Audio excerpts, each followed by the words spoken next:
नमस्कार, मी सुमित सामंत आणि तुम्ही पाहता TV9 मराठी। या बातमीपत्रात बऱ्याच महत्त्वाच्या बातम्या आपल्याला बघायच्या आहेत। सुरुवातीची अत्यंत महत्त्वाची बातमी, केंद्रीय गृहमंत्री अमित शहा छत्रपती संभाजीनगरमध्ये दाखल झालेले आहेत।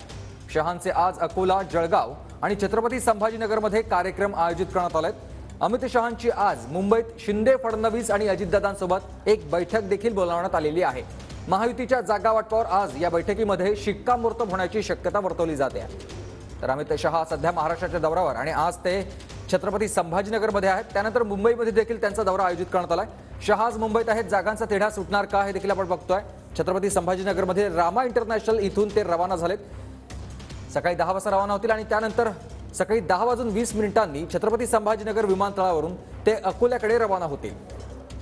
हा त्यांचा आपण दौरा बघतोय। नियोजित कार्यक्रम आहेत। तर 11 वाजता सकाळी बरोबर अकोल्यात भाजप पूर्व विदर्भ लोकसभा मतदारसंघाचा ते आढावा घेतील। त्यानंतर बरोबर दुपारी 4 वाजता जळगावातील युवा राष्ट्रीय संमेलनाला ते उपस्थित राहणार आहेत। तर संध्याकाळी 5 वाजता जळगावहून छत्रपती संभाजीनगरकडे ते रवाना होतील आणि त्यानंतर बरोबर 5:40 छत्रपती संभाजीनगरमध्ये त्यांचं आगमन होईल। तर 5:55 छत्रपती संभाजीनगरमध्ये रामा इंटरनॅशनल स्कूलमध्ये त्यांचा मुक्काम असेल। सायंकाळी 6:20 क्रांती चौकमधील छत्रपती शिवाजी महाराजांच्या पुतळ्याला ते पुष्पहार अर्पण करतील। त्यानंतर सायंकाळी 6:35 मराठवाडा सांस्कृतिक मैदानावर त्यांची जाहीर सभा होणार आहे।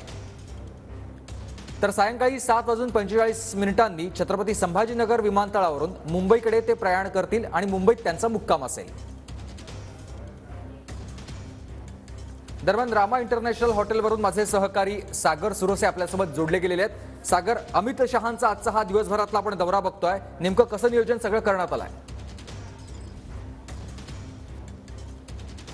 आपण पाहिलं की खरं तर लोकसभा निवडणुकीचे पडगम जे आहेत ते वाजायला सुरुवात झालेली आहे आणि त्याच पार्श्वभूमीवरती अमित शहा जे आहेत ते आज संभाजीनगरच्या दौऱ्यावरती आहेत। खरं तर 2 दिवसीय हा पूर्ण दौरा असणार आहे।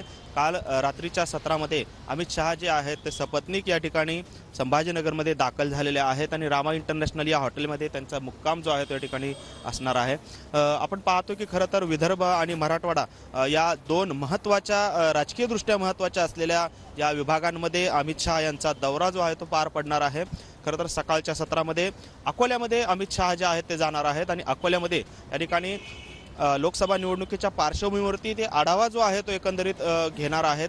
त्याचबरोबरीनं त्यानंतर ते जळगावमध्ये येतील। जळगावमध्ये राष्ट्रीय युवा संमेलनाला जे आहे ते संबोधित करणार आहेत आणि आपण पाहतोय संभाजीनगरमध्ये मोठ्या प्रमाणात तयारी जी आहे ती या ठिकाणी करण्यात आल्याचं आपल्याला पाहायला मिळतंय। त्यांच्या भव्य असं स्वागत जे आहे ते या ठिकाणी करण्यात आलेलं आहे आणि संपूर्ण संभाजीनगर हे आहे ते भाजपमय करण्याचा भाजपमय वातावरण करण्याचा प्रयत्न जो आहे तो या ठिकाणी पदाधिकाऱ्यांकडून करण्यात आलेला आपल्याला पाहायला मिळतोय।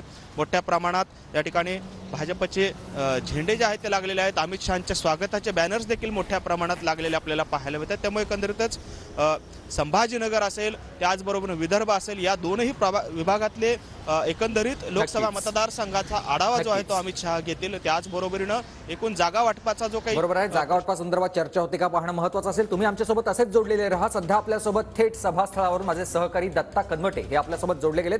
दत्ता, सभेची सगळी तयारी कशी झालेली आहे?